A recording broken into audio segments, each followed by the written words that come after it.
Egypt دنیا کی پہلی بڑی سپر پاور فرعون کی سٹی. اسی ایجپٹ کے بارے میں آپ صلی اللہ علیہ وسلم نے اپنی وفات سے پہلے کلیئرلی بتا دیا تھا کہ تم مسلمان ضرور ایک دن ایجپٹ کو فتح کرو گے, لیکن یاد رکھنا جب تم ایجپٹ کو فتح کرو تو وہاں کے عام لوگوں کے ساتھ نیکی سے پیش آنا, کیونکہ وہ تمہارے رشتہ دار ہیں.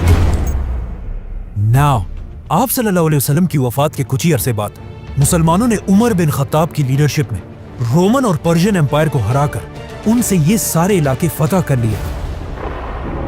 لیکن جیسے ہی مسلمانوں نے یہ سارے علاقے فتح کیے, اچانک یہاں پر ایک بہت بڑا مسئلہ ہوا. ان نئے علاقوں میں ایک بہت ہی خطرناک بیماری طاعون ہر طرف پھیل گئی, جس سے مسلمانوں کی سپیڈ تو ختم ہو ہی گئی, لیکن اس بیماری سے مسلمانوں کے سارے بڑے جنرلز شہید ہو گئے. اور نئے جنرلز کو چانس ملا کہ وہ آگے آ کر مسلمانوں کو لیڈ کر سکے. تو اب ان بڑے جنرلز کے شہید ہونے کی وجہ سے حضرت عمر نے ان علاقوں میں نئے جنرلز لگائے اور یہاں پر مسلمانوں کا آرمی چیف عمر بن عاص رضی اللہ تعالیٰ عنہ کو بنایا.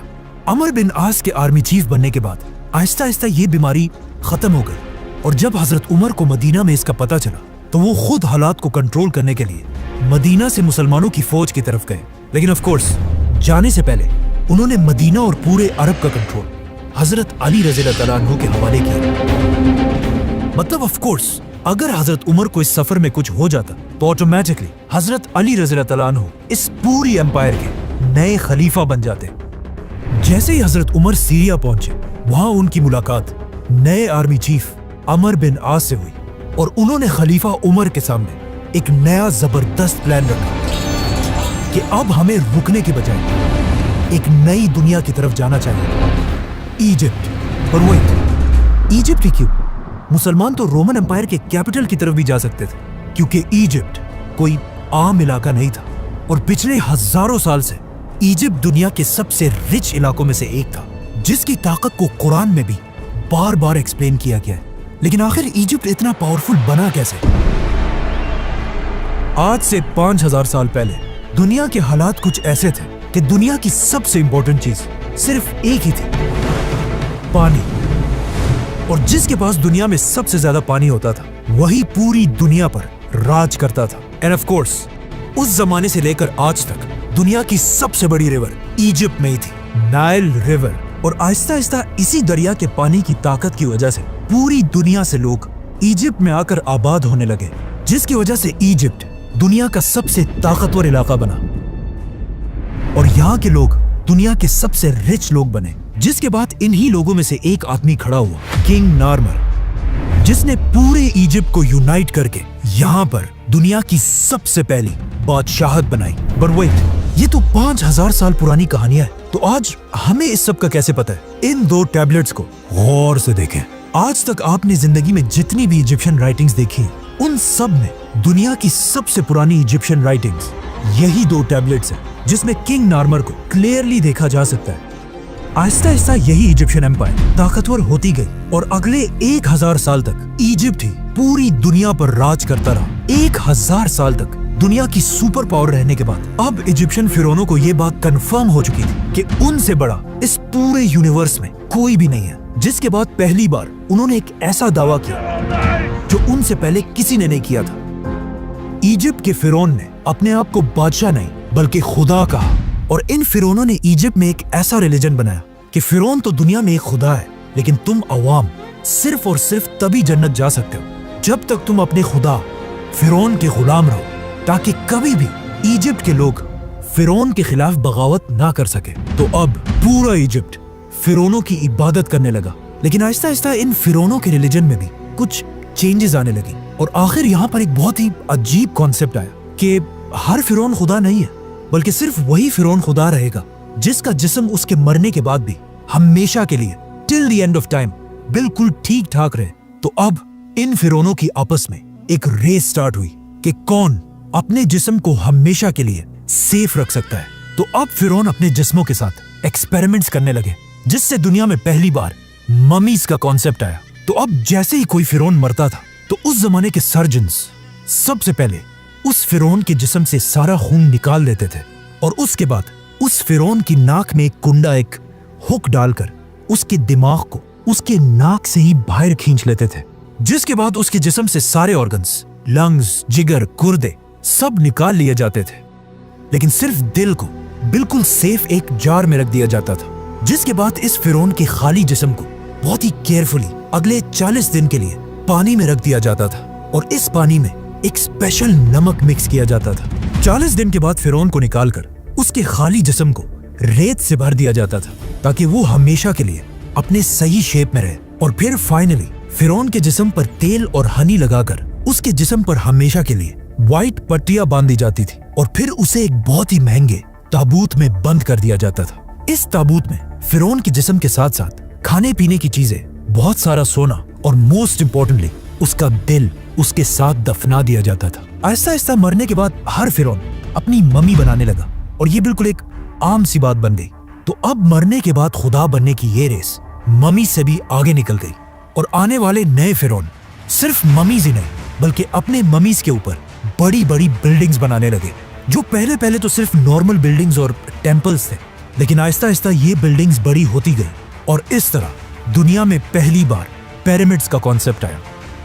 तो अब जो भी फिरौन मरता था वो अपनी मम्मीज पर एक से बढ़कर एक बड़े बड़े पिरामिड्स बनाने लगे, और हर फिरौन ये चाहता था कि उसका पिरामिड पिछले फिरौन से भी बड़ा पिरामिड हो। और आहिस्ता आहिस्ता ये पिरामिड्स इतने बड़े हो गए कि आखिर एक फिरौन खुफू ने आज से 4,500 साल पहले दुनिया का सबसे बड़ा पिरामिड बनाया, the great pyramid of Giza.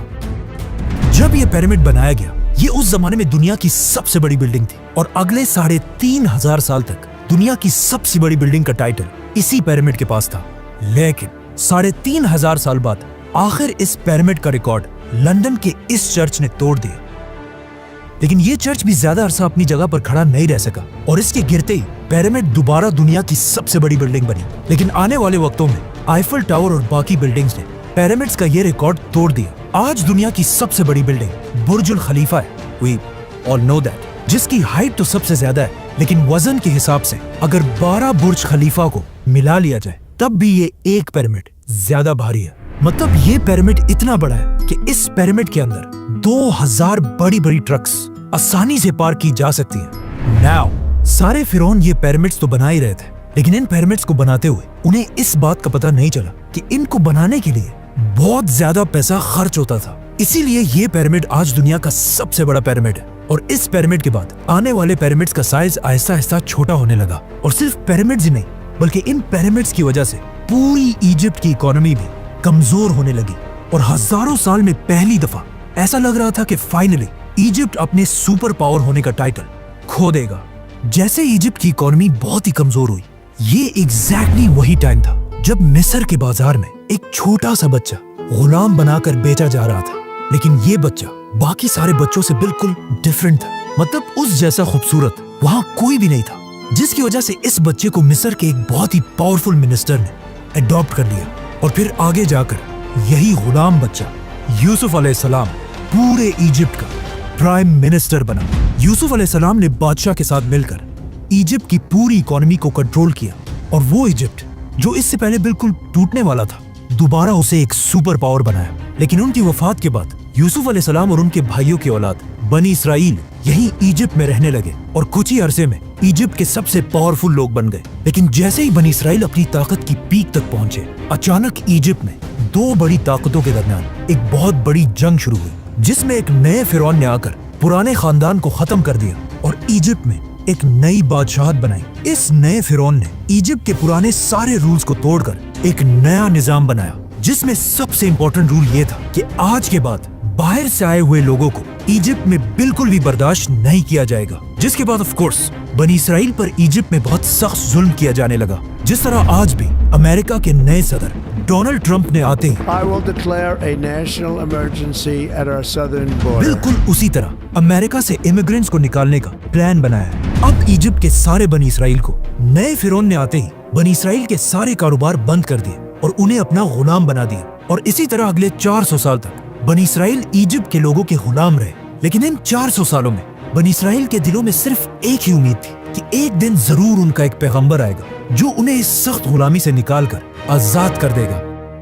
और एग्जैक्टली ऐसा ही हुआ। 400 साल बाद अचानक एक दिन फिरौन के पास एक नजूमी आया और उसने आकर फिरौन को बताया कि बहुत जल्द इजिप्ट की जमीन पर एक बच्चा पैदा होगा जिसका ताल्लुक बनी इसराइल के खानदान से होगा, जो तुम फिरौनों की इस 3000 साल की एम्पायर को खत्म कर देगा। यह सुनकर फिरौन बिल्कुल हैरान रह गया और उसने फौरन हुक्म दिया कि बनी इसराइल में आज के बाद जो भी लड़का पैदा होगा उसको पैदा होते ही मार दिया जाए। जिसके बाद उसके सोल्जर्स हर घर में जाकर माओं से बच्चे छीन कर उनको मारने लगे, लेकिन जिस बच्चे को वो असल में ढूंढ रहे थे, मूसा अलैहिस्सलाम, वो उनके हाथ ना आ सका, उसे वो मार नहीं सके, बल्कि इस बच्चे को फिरौन अपने ही घर में पालने लगा। यहाँ से आगे जो हुआ वो हम सबको बताए। मतलब मूसा अलैहिस्सलाम ने पैगंबर बनने के बाद फिरौन के सामने आकर एक ही डिमांड रखी कि मेरे खानदान बनी इसराइल को गुलामी से आजाद कर दिया जाए, और बहुत सारे मिरेकल्स के बाद आखिर फिरौन ने उनकी बात मान ली और बनी इसराइल को आजाद करके इजिप्ट से निकलने की इजाजत दे दी। जिसके बाद बनी इसराइल के 6 लाख लोग एक ही रात में 400 साल के बाद इजिप्ट को छोड़कर फलस्तीन की तरफ रवाना हुए। लेकिन अचानक पता नहीं ऐसा क्या हुआ कि उस वक्त के फिरौन रैमसेस ने बनी इसराइल को इजाजत देने के बाद भी अपना किया हुआ वादा तोड़ दिया और अपनी पूरी फौज को जंग के लिए तैयार होने का हुक्म दिया। जिसके बाद रैमसेस अपनी फुल ताकत के साथ मूसा अलैहिस्सलाम का पीछा करने लगा, लेकिन जैसे ही वो बनी इसराइल को खत्म करने के लिए उनके बिल्कुल करीब पहुंचा, एग्जैक्ट उसी वक्त अल्लाह ने मूसा अलैहिस्सलाम और बनी इसराइल को बचा लिया और रैमसेस, फिरौन और उसकी पूरी फौज को इस पानी में गर्क कर दिया। अब यहाँ पर एक बहुत बड़ा मसला है कि मूसा अलैहिस्सलाम का जिक्र इजिप्ट की पूरी हिस्ट्री, टैबलेट्स, राइटिंग्स में कहीं भी नहीं है। मूसा अलैहिस्सलाम की स्टोरी हमें सिर्फ बाइबल और कुरान में मिलती है, लेकिन एक चीज हिस्ट्री और इन आसमानी किताबों में कॉमन है। मतलब आज दुनिया का हर हिस्टोरियन इस बात को मानता है कि मूसा अलैहिस्सलाम के दौर के फिरौन रैमसेस के मरने के बाद इजिप्ट कभी भी दोबारा अपने पैरों पर खड़ा नहीं हो सका। मतलब मूसा अलैहिस्सलाम ने सिर्फ एक फिरौन को नहीं बल्कि इजिप्ट के पिछले 3000 साल की हुकूमत को हमेशा के लिए खत्म करने की शुरुआत की थी। रैमसेस इजिप्ट का आखिरी बड़ा फिरौन था जिसने अपने आप को और अपनी पूरी फौज को अपने गुरूर की वजह से खत्म कर दिया था। जिसके बाद पूरी दुनिया को यह समझ आ गई कि फिरौन कोई खुदा नहीं बल्कि सिर्फ एक आम इंसान है। जिसके बाद यहाँ से पहली दफा इजिप्ट अपना सुपर पावर का टाइटल आहिस्ता आहिस्ता खोने लगा और यहाँ के हालात इतने खराब हुए कि आज तक इस दौर को डार्क एजेस के नाम से याद किया जाता है। जिसके कुछ ही अरसे बाद इजिप्ट के पास फलस्तीन में दुनिया की एक नई सुपर पावर सामने आई जिसके बादशाह का नाम था सुलेमान अलैहिस्सलाम। इसी तरह आने वाले वक्तों में इजिप्ट की ताकत कमजोर होती गई और इतनी कमजोर हुई कि बहुत सारी एम्पायर्स ने यहाँ पर हमला करके इसे फतह किया, जिनमें से एक बादशाह का नाम था अलेक्जेंडर द ग्रेट। लेकिन अलेक्जेंडर द ग्रेट की एम्पायर के बाद फाइनली एक नई super power the great Roman empire ने आखिर इजिप्ट को फुल ताकत के साथ फतह किया और अगले 600 साल तक रोमन एम्पायर ही इजिप्ट पर राज करती रही और कोई भी उनसे इजिप्ट छीन नहीं सका। लेकिन अब फाइनली 600 साल के बाद रसूलुल्लाह सल्लल्लाहु अलैहि वसल्लम की हदीस के पूरे होने का टाइम आ चुका था और मुसलमान उमर बिन खत्ताब की खिलाफत में रोमन एम्पायर से इजिप्ट छीनने के लिए उसके दरवाजे पर खड़े थे। सब्सक्राइब।